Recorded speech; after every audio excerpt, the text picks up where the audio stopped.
أعوذ بالله من الشيطان الرجيم بسم الله الرحمن الرحيم يا أيها الناس إنا خلقناكم من ذكر وأنثى وجعلناكم شعوبا وقبائل لتعارفوا إن أكرمكم عند الله أتقاكم إن الله عليم خبير صدق الله العلي العظيم. അല്ലാഹു തആല നമ്മുടെ ഒത്തുകൂടലിനെ അല്ലാഹുവിൻ്റെ സാലിഹായ അമലുകളിൽ പെടുത്തി ദുനിയാവിലും ആഖിറത്തിലും അല്ലാഹു നമ്മളെയും നമ്മുടെ നാട്ടുകാരെയും നമ്മുടെ ഭാര്യാസന്താനങ്ങളെയും നമ്മുടെ മാതാപിതാക്കളെയും അല്ലാഹു ഉന്നതന്മാരിലും ശ്രേഷ്ഠന്മാരിലും ഉൾപ്പെടുത്തി അനുഗ്രഹിക്കുമാറാവട്ടെ. സഹോദരന്മാരെ, സുഹൃത്തുക്കളെ, നാം ഏറെ സന്തോഷിക്കുന്ന ആഹ്ലാദിക്കുന്ന പുണ്യദിനത്തിലാണ് 2 റക്അത്ത് സുന്നത്ത് നമസ്കരിക്കുവാൻ വേണ്ടി അള്ളാഹുവിൻ്റെ വീടാകുന്ന പള്ളിയിൽ നമ്മൾ വന്നിട്ടുള്ളത്. തീർച്ചയായും അള്ളാഹു നമുക്ക് ഫലം തരും, പ്രതിഫലം തരും എന്നുള്ള കാര്യം ഉറപ്പാണ്. നന്മകൾ ആര് ചെയ്തുവോ, നന്മകൾക്കാര് നിലകൊണ്ടുവോ, നന്മകൾ ഉണ്ടാവാൻ ആര് ആഗ്രഹിച്ചുവോ അവർക്കൊക്കെ അള്ളാഹു പ്രതിഫലം നൽകുമെന്ന് സയ്യിദുന വ ഹബീബുന മുസ്തഫ മുഹമ്മദ് റസൂലുള്ളാഹി സ്വല്ലല്ലാഹു അലൈഹി വസല്ലം. പുണ്യമായ ഹജ്ജ് നമുക്ക് നൽകുന്നത് ജീവിതത്തിൽ നാം പ്രതീക്ഷകൾ ഉണ്ടായിരിക്കണമെന്നുള്ളവരാണ്. പുണ്യമായ ഹജ്ജിന്റെ ആശയങ്ങളെ നാം കാച്ചിക്കുറുക്കിയെടുത്ത് നോക്കിയാൽ നമുക്ക് കാണുവാൻ കഴിയും, അള്ളാഹുവിൽ പ്രതീക്ഷ അർപ്പിച്ചുകൊണ്ടായിരിക്കണം നമ്മളൊക്കെ ജീവിക്കേണ്ടത് എന്നുള്ളതാണ്. അതിന് പ്രവാചകന്മാരുടെയും ഖലീലുല്ലാഹി ഇബ്രാഹിം നബി അലൈഹി സ്വലാത്തു വസ്സലാമിൻ്റെയും ഇസ്മായിൽ നബിയുടെയും ഹാജറ ബീവിയുടെയും ചരിത്രങ്ങൾ നമ്മെ ഓരോന്നോരോന്നായി പഠിപ്പിക്കുന്നുണ്ട്. ലോകത്തുള്ള മനുഷ്യരെ നാം ഒന്ന് വെറുതെ ഒന്ന് പരിശോധിച്ചാൽ 2 വിഭാഗം ജനങ്ങളായി നമുക്ക് കാണുവാൻ സാധിക്കും. ആ 2 വിഭാഗത്തിൽ ഏതെങ്കിലും ഒന്നിലാണ് നമ്മളും പെടുക. ഒന്നാമത്തത് ഭക്തനും അള്ളാഹുവിൻ്റെ അടുക്കൽ ആദരണീയരുമായ വ്യക്തികളാണ്. ഭക്തരായിരിക്കും, അതേപോലെ തന്നെ അള്ളാഹുവിൻ്റെ അടുക്കൽ ആദരവും സ്നേഹവും ഉള്ളവരായിരിക്കും. രണ്ടാമത്തെ വിഭാഗം പാപികളും ദുഷ്ടന്മാരും അള്ളാഹുവിൻ്റെ അടുക്കൽ നിന്ദ്യരായവരുമായിരിക്കും അവർ. രണ്ടാമത്തെ വിഭാഗത്തിൽ അള്ളാഹു നമ്മളെ ആരെയും പെടുത്താതിരിക്കട്ടെ. അതാണ് അള്ളാഹുവിൻ്റെ പരിശുദ്ധമായ കലാമിൽ അള്ളാഹു സൂറത്തുൽ ഹുജറാത്തിലെ 13-ാമത്തെ ആയത്തിൽ പഠിപ്പിക്കുന്നത്. വളരെ ശ്രദ്ധേയമായ ആയത്താണ് ഈ ആയത്ത്.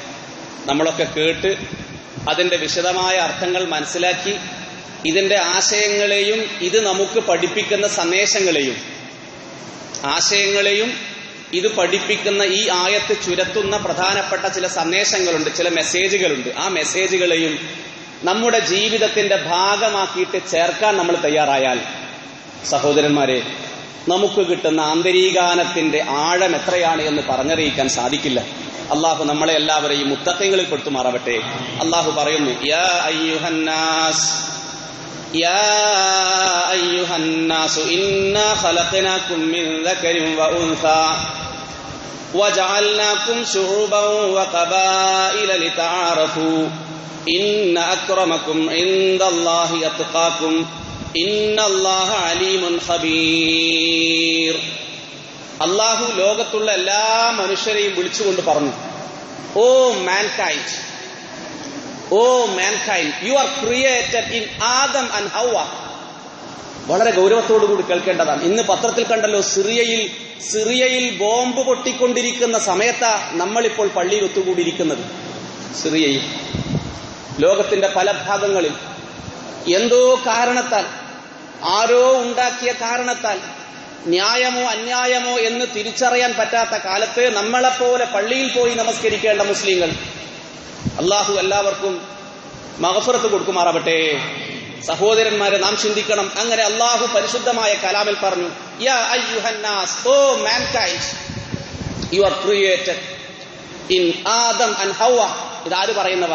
ഇത് അള്ളാഹുവിന്റെ റസൂൽ ഇതേപോലുള്ള അറഫയുടെ ദിനത്തിൽ അല്ലെങ്കിൽ ഇന്നലെ നടന്ന അറഫാ ദിനം പോലുള്ള ഒരു ദിനത്തിൽ 1400 വർഷങ്ങൾക്ക് മുമ്പ് നമ്മുടെ നേതാവ് പറഞ്ഞതാ. എന്താ പറഞ്ഞെന്നറിയോ? ഇന്നാ ഖലഖനാകും മിൻ ദക്കരിൻ വ ഉൻസ, നിങ്ങൾ എല്ലാവരെയും അല്ലാഹു സൃഷ്ടിച്ചത് ആദമിൽ നിന്നാണ്, ഹവ്വയിൽ നിന്നാണ്. വിശദീകരിക്കേണ്ട ഭാഗമല്ല, സമയവുമില്ല. ശേഷം അല്ലാഹു പറഞ്ഞു വജഅൽനാകും ശുഊബൻ വഖബായില ലിതആറഫു, വജഅൽനാകും ശുഊബൻ വഖബായില ലിതആറഫു, നിങ്ങളെ അല്ലാഹു തആല കബീലകളും അതേപോലെ തന്നെ ശുഊബുകളുമാക്കി വേർതിരിച്ചത്. നമുക്കറിയാം, നമ്മുടെ നാട്ടിൽ നമ്മുടെ കുടുംബം അറിയപ്പെടുന്ന പല രീതിയിലാണല്ലോ. റസൂലുള്ളാഹിന്റെ കാലത്ത് ഖുറൈശികൾ ഉണ്ടായിരുന്നു, ബനു ഹാശിം ഉണ്ടായിരുന്നു, അങ്ങനെ പല കുടുംബങ്ങളും വിഭാഗങ്ങളും ഉണ്ടായിരുന്നു. നമ്മുടെ നാട്ടിലുമുണ്ടല്ലോ പല കുടുംബക്കാരും. അങ്ങനെ കുടുംബക്കാരായി അല്ലാഹു തആല നിങ്ങളെ മാറ്റിയത് എന്തിനു വേണ്ടിയാ? പല തറവാട്ടുകാരുമായി അല്ലാഹു എന്തിനു മാറ്റി എന്ന് അല്ലാഹു പറഞ്ഞു, ലിതആറഫു, ലിതആറഫു, നിങ്ങളെ പരസ്പരം തിരിച്ചറിയാൻ വേണ്ടിയാ, തിരിച്ചറിയാൻ വേണ്ടിയാ. അവർ കുർദുകളാവട്ടെ, ഷിയാക്കളാവട്ടെ, സുന്നികളാവട്ടെ, ഏതേത് വിഭാഗങ്ങളാവട്ടെ, നാം ആലോചിക്കേണ്ടതല്ലേ ഈ കാര്യം? നമ്മളൊക്കെ കേവലം വാർത്തകളായോ വർത്തമാനങ്ങളായോ കേട്ട് തള്ളുമ്പോൾ നാം ശ്രദ്ധിക്കേണ്ടത്, നമ്മളെപ്പോലെ ലോകത്ത് ജീവിക്കാൻ കൊതിക്കുകയും ആഗ്രഹിക്കുകയും ചെയ്യുന്ന പച്ചയായ മനുഷ്യന്മാർ നമ്മുടെ ജില്ലയിൽ പോലും ബോംബും അതേപോലെ തന്നെ കടാരകളും കുടിവാളുകളും നിരന്തരമായി കണ്ടെടുക്കുകയാണ്. എവിടെ നിന്നൊക്കെ ശാന്തമായി ജീവിച്ച നമ്മുടെ നാട്, മനോഹരമായി ജീവിച്ച ഹിന്ദുവും മുസൽമാനും എല്ലാവരും തോളോട് തോളുരുമ്മി ജീവിച്ച് തന്റെ വീട്ടിൽ ചായ ഉണ്ടാക്കുമ്പോൾ ചായയിലിടാൻ വേണ്ടി പഞ്ചസാരയില്ലെങ്കിൽ പോയിരുന്നത് തൊട്ടടുത്തുള്ള മീനാക്ഷിയുടെ വീട്ടിലേക്കായിരുന്നു. അല്ലേ? നമുക്കറിയാലോ ചരിത്രം. ഇങ്ങനെ സ്വസ്ഥമായും സുന്ദരമായും ജീവിച്ച നാട്ടിൽ ബിരിയാണിയിൽ പോലും ബീഫിനെ പരതുന്ന കാലത്ത് നമ്മൾ ജീവിക്കുന്നത്. ബിരിയാണി തിന്നുന്ന ബിരിയാണിയിൽ പോലും നമ്മൾ കണ്ടില്ലേ? ലോകം എങ്ങോട്ടേക്കാ പോകുന്നു സഹോദരന്മാരെ? ലോകം എങ്ങോട്ടേക്ക് പോകുന്നു? ആലോചിക്കേണ്ടതല്ലേ? ഭക്ഷണത്തിൽ പോലും ഉദ്ഹയ്യത്തിന്റെ മൃഗങ്ങളെ കൊണ്ടുവരുമ്പോൾ അത് പാടില്ല എന്ന് പറയുന്ന ഫലത്തിൽ കേസ് ഫയൽ ചെയ്യുന്ന കാലത്താണ് നമ്മൾ ജീവിക്കുന്നത്. പക്ഷേ നാം നമ്മുടെ രാജ്യത്തെക്കുറിച്ച് മോശമായി ഒന്നും വിചാരിക്കാൻ പാടില്ല. നമ്മുടെ രാജ്യം പ്രതീക്ഷയുള്ള രാജ്യമാണ്. നമ്മുടെ രാജ്യം നല്ല രാജ്യമാണ്. ഈ രാജ്യത്തോളം മതസ്വാതന്ത്ര്യം കിട്ടിയ മറ്റൊരു രാജ്യവും ഇല്ല എന്ന് പറഞ്ഞാൽ നിങ്ങൾ ചിലപ്പോൾ അത് ഏതെങ്കിലും തരത്തിൽ വ്യാഖ്യാനിക്കാൻ സാധ്യതയുണ്ടോ എന്നുള്ളൊരു ആശങ്ക എന്റെ ഉള്ളിലുണ്ട്. 11 മണിവരെയും 12 മണിവരെയും വാള് പറയാനും മതപ്രഭാഷണങ്ങൾ നടത്താനും ഇന്ത്യ പോലെ മറ്റെവിടെ സ്വാതന്ത്ര്യമുണ്ട്? എവിടെ സ്വാതന്ത്ര്യമുണ്ട്? 10 മണിവരെ മൈക്ക് ലൈസൻസ് ഉള്ളുവെങ്കിലും 12 മണിവരെ വാള് നടത്തിയാലും പ്രഭാഷണം നടത്തിയാലും പോലീസുകാർ വന്ന് പറഞ്ഞു സമയമായി നിർത്തണമെന്ന് പറഞ്ഞാൽ, സാർ കുറച്ചു സമയം കൂടി എന്ന് പറഞ്ഞാൽ അവർ പെർമിഷൻ നൽകുന്ന നാട് നമ്മുടെ നാട് പോലെ വേറെ നാടാ ഉള്ളത്. ഈ നാട്ടിൽ മനുഷ്യന്മാര് കഴിക്കുന്ന ഭക്ഷണത്തിൽ പോലും ബീഫിന്റെ അംശമുണ്ടോ എന്ന് പരിശോധിച്ച് അള്ളാഹു നമ്മളെ കാത്തുരക്ഷിക്കുമാറാവട്ടെ. സഹോദരന്മാരെ, ഇങ്ങനെയുള്ളൊരു വർത്തമാന കാലത്ത് കൂടി കടന്നു പോകുമ്പോൾ അള്ളാഹു പരിശുദ്ധമായ കലാമിൽ പറഞ്ഞു, യാ അയ്യുഹന്നാസ് ഇന്നാ ഖലഖനാകും, നിങ്ങളെ ഞാൻ പടച്ചിട്ടുള്ളത് ഒരേ ആണിൽ നിന്നും ഒരേ പെണ്ണിൽ നിന്നും ആദമിൽ നിന്നാണ്, ഹവ്വയിൽ നിന്നാണ്. നിങ്ങളെ പല ഗ്രൂപ്പുകളായും വിഭാഗങ്ങളായും ഞാൻ തിരിച്ചിട്ടുള്ളത് എന്തിനു വേണ്ടിയാണ്? നിങ്ങൾക്ക് തിരിച്ചറിയാൻ വേണ്ടിയാണ്. പക്ഷേ നിങ്ങളുടെ കുടുംബത്തിലേക്ക് നോക്കിയിട്ടോ തറവാട്ടിലേക്ക് നോക്കിയിട്ടോ നിങ്ങൾ ഹദീസിൽ കാണാം, അതിന്റെ വിശദീകരണം കാണാം, ലാ ലിതഫാഖറു, നിങ്ങൾ ആരും അന്തസ്സും അഭിമാനവും നടിക്കാൻ വേണ്ടി പോകണ്ട. പിന്നെ എന്തുകൊണ്ട് അഭിമാനം നടിക്കണം? ഇന്നമൽ ഫഖ്ർ, അല്ലാഹുവിന്റെ പരിശുദ്ധമായ കലാമിൽ കാണാം, ഇന്നമൽ ഫഖ്റു ബിത്തഖ്വാ സയ്യിദുനാ വ ഹബീബുനാ മുസ്തഫ മുഹമ്മദുർ റസൂലുള്ളാഹി. ഇതാണ് അറഫ നാളിൽ നൂറ്റാണ്ടുകൾക്ക് മുമ്പ്, ഒരുപാട് വർഷങ്ങൾക്ക് മുമ്പ് അല്ലാഹുവിന്റെ റസൂൽ ഇങ്ങനെ സംബോധന ചെയ്യുകയാണ്, അയ്യുഹന്നാസ് ഇസ്മഊ ഖൗലി, ഇസ്മഊ ഖൗലി, നിങ്ങൾ എന്റെ വാക്ക് ശ്രദ്ധിക്കണേ എന്ന് ആര് പറയുന്നു? ലോകഗുരു സയ്യിദുനാ മുഹമ്മദ് റസൂലുള്ളാഹി. ഇസ്മഊ ഖൗലി, listen to this word, listen to this word. അല്ലയോ സഹാബ, നിങ്ങൾ ഈ വാക്ക് ശ്രദ്ധിക്കണം എന്ന് പറഞ്ഞിട്ട് അല്ലാഹു തആല അല്ലാഹുവിന്റെ റസൂല് അറഫ പ്രഭാഷണത്തിന്റെ അവസാന വാക്കുകളിൽ കാണാം, ഇന്ന ഇലാഹക്കും വാഹിദ്, ഇന്ന ഉമ്മക്കും വാഹിദ്, ഇന്ന അബാക്കും വാഹിദ്, കുല്ലുക്കും മിൻ ആദം വ ആദമിൻ മിൻ തുറാബ്, ലാ ഫളല ലിഅറബിയ്യിൻ അലാ അജമിയ്യിൻ വലാ ഫളല ലിഅജമിയ്യിൻ അലാ അറബിയ്യിൻ ഇല്ലാ ബിത്തഖ്വാ സയ്യിദുനാ വ ഹബീബുനാ മുസ്തഫ മുഹമ്മദ് റസൂലുള്ളാഹി. An Arab has no superiority over non-Arab. An Arab has no superiority over non-Arab. Non-Arab has no superiority than an Arab. തീർന്നില്ല. And white has no superiority over black. Black has no superiority over white. സഹോദരന്മാരെ, ഇത് വിപ്ലവത്തിന്റെ മാറ്റൊലിയല്ലെങ്കിൽ പിന്നെ എന്താ? വെളുത്താളോ കറുത്താളോ? ലോകത്തിന്റെ American തെരഞ്ഞെടുപ്പിന്റെ പ്രധാന agenda എന്താ? വെളുത്താളാണോ കറുത്താളാണോ എന്നല്ലേ?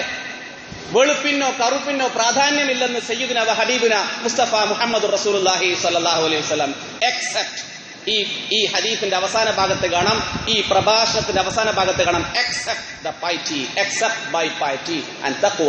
തഖ്വ കൊണ്ടല്ലാതെ രക്ഷയില്ല. സഹോദരന്മാരെ, ഇതാണ് നമ്മുടെ വെപ്പൺ, ഇതാണ് നമ്മുടെ ആയുധം. ആ തഖ്വയിലേക്കുള്ള ഗഹനമായ ചിന്തകളും ഗഹനമായ ആലോചനകളും നടക്കേണ്ട പുണ്യമായ ദിവസങ്ങളാണ്, ദിനങ്ങളാണ് നമ്മളിലൂടെ കടന്നുപോയിക്കൊണ്ടിരിക്കുന്നത്. അഹങ്കാരത്തിനോ മാത്സര്യത്തിനോ യാതൊരു സ്ഥാനവുമില്ല എന്ന് സയ്യിദുന വ ഹബീബുന മുസ്തഫ മുഹമ്മദ് റസൂലുള്ളാഹി. ഇന്ത്യയിൽ ഫാസിസവും ലോകത്ത് ജൂദായിസവും പത്തി വിടർത്തി ആടുമ്പോൾ, ഇന്ത്യയിൽ ഫാസിസവും അതേപോലെ തന്നെ ലോകത്ത് സയണിസവും ജൂദായിസവും പത്തി വിടർത്തി ആടുമ്പോൾ അതിനെ പ്രതിരോധിക്കാനും അതിനെ ഓവർകം ചെയ്യാനും നമുക്ക് സാധിക്കണമെങ്കിൽ നമ്മൾ നന്നാവൽ മാത്രമേ വഴിയുള്ളൂ. ഹജ്ജിൽ മനുഷ്യന്റെ എല്ലാ കറകളും കടഞ്ഞെടുത്തുകൊണ്ട് ശുദ്ധീകരിക്കുന്ന പുണ്യമായ ആരാധനയാണല്ലോ ഹജ്ജ് എന്ന് പറഞ്ഞാൽ. അതിനുവേണ്ടിയാണല്ലോ നമ്മൾ ഉദ്ഹിയ്യത്ത് കർമ്മങ്ങൾ ഏർപ്പെടുന്നത്. ലൻ യനാലല്ലാഹ ലുഹൂമുഹാ വലാ ദിമാഉഹാ വലകിൻ യനാലുഹു തഖ്വാ മിൻകും. നിങ്ങൾ അറക്കുന്ന മാംസമോ അതിന്റെ രക്തമോ അല്ലാഹ്ക്ക് വേണ്ട. പിന്നെ എന്താ? അയ്യനാലുഹു തഖ്വ. അത് ഹൃദയത്തിലാണ്. ഹൃദയത്തെ പ്രൊട്ടക്ട് ചെയ്യാൻ കാർഡിയോളജി ഡോക്ടർമാരെ കൊണ്ട്, ചെസ്റ്റ് സ്പെഷ്യലിസ്റ്റിനെ കൊണ്ട് നമ്മുടെ ബാഹ്യാവയവമാകുന്ന ഹൃദയത്തെ ചെക്ക് ചെയ്യാൻ നമ്മൾ ശ്രമിക്കുമ്പോൾ അതിന്റെ ഉള്ളിൽ നമ്മൾ അറിയാതെ അല്ലാഹു തആല നിക്ഷേപിച്ച ഇൻസ്റ്റാൾ ചെയ്ത ഒരു സോഫ്റ്റ്വെയർ ഉണ്ട്. അതാണ് നമുക്ക് വേണമെങ്കിൽ നമ്മുടെ മോഡേൺ ടെർമിനോളജിയിൽ, കമ്പ്യൂട്ടർ ടെർമിനോളജിയിൽ പറഞ്ഞാൽ ആ ഇൻസ്റ്റലേഷനാണ് അല്ലാഹു നമ്മുടെ ഉള്ളിൽ തന്ന തഖ്വ എന്ന് പറയുന്ന ഘടകം. അത് പലപ്പോഴും മിസ്സായി പോവാൻ സാധ്യതയുണ്ട്. ആ മിസ്സാവുന്ന മാലിന്യങ്ങൾ വന്നുകൂടുന്ന ആ ഹൃദയത്തെ ശുദ്ധീകരിക്കാൻ നമുക്ക് സാധിക്കുന്നില്ല എങ്കിൽ നാം മരിക്കുന്ന സമയത്ത് നമ്മിൽ നിന്നും പോകുന്ന റൂഹിന്റെ പ്രൊട്ടക്ഷന് വേണ്ടി, അത് മാത്രമല്ലേ ഉള്ളൂ സഹോദരന്മാരെ, നാം മരിക്കുമ്പോൾ നമ്മിൽ നിന്നും ഇളകിപ്പോകുന്നത് നമ്മുടെ ശരീരമല്ലല്ലോ, നമ്മുടെ മൈൻഡാണോ നമ്മുടെ മനസ്സാണോ ഇളകിപ്പോകുന്നതല്ല. അത് രണ്ടും ഇവിടെയുണ്ട്. പിന്നെ എന്താ പോകുന്നത് സഹോദരന്മാരെ? അര നിമിഷമെങ്കിലും ആലോചിക്കാൻ നമ്മൾ തയ്യാറായാൽ ജീവിതത്തിന്റെ യാഥാർത്ഥ്യം എന്താണ് എന്ന് തിരിച്ചറിയാൻ സാധിക്കും. നമ്മിൽ നിന്നും ഇളകിപ്പോകുന്ന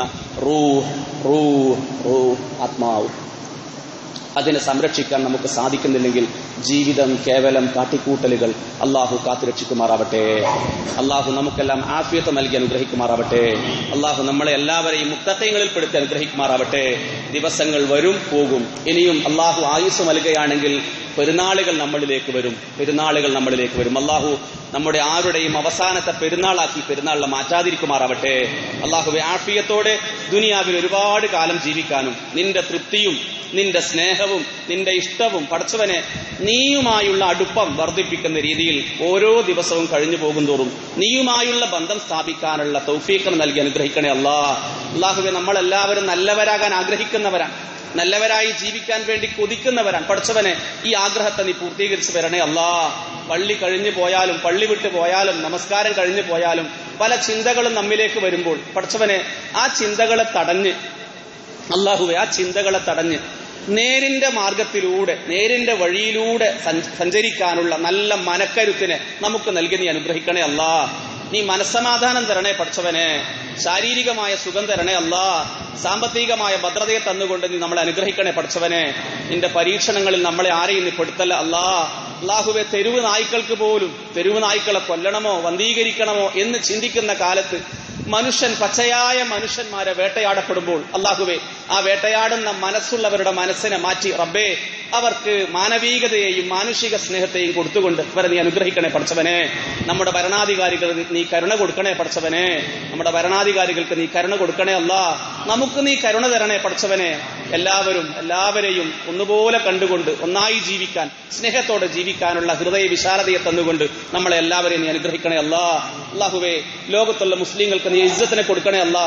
اللهم أعز الإسلام والمسلمين اللهم أعز الإسلام والمسلمين اللهم انصر المسلمين في كل مكان اللهم انصر المسلمين في كل مكان اللهم انصر المسلمين في كل مكان. അല്ലാഹുവേ, ലോകത്തിന്റെ എല്ലാ ഭാഗത്തും താമസിക്കുന്ന മുസ്ലിങ്ങളെ നീ സഹായിക്കണേ അല്ലാ. പല കാരണത്താലും വേട്ടയാടപ്പെടുന്ന കൊച്ചുമക്കളെ പോലും